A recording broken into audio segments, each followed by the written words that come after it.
Saving Santa in 3D.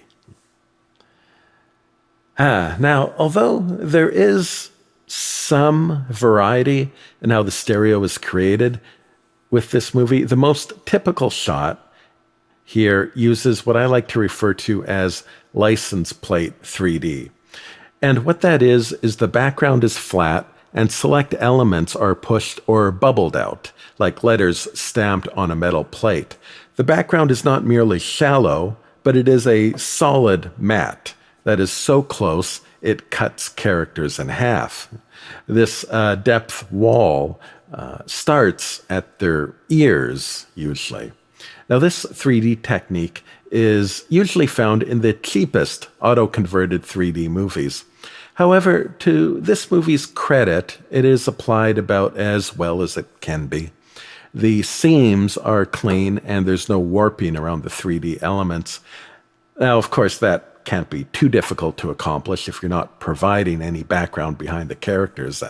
Anyway, this would avoid having to spend any time doing fill-in work. Now, there are times when you have multiple characters on screen in different locations where the brain struggles with the perspective a bit. As again, the background is flat, and no matter where a character is on screen, they're bubbled out much the same. And the only thing suggesting that something is closer to you in 3D is that it is just larger on screen. Now, I would describe the experience as more of an illusion of 3D rather than actual stereo. You can certainly see that it's not entirely flat, yet this license plate technique never becomes immersive. It doesn't draw you in. Now, occasionally you will get a bit more proper of a 3D shot mixed in. These are often the establishing shots, the wide shots, which kind of paradoxically in a real 3D movie are often the shallow moments. And also, occasionally we get some decent-ish shots looking down into a room that present a fair, if light, approximation of the space in there. All in all, it's not the worst 3D you could watch, but it's certainly in the neighborhood. Now, the extras on the disc have a reel showing clips of some of the actors doing their dialogue.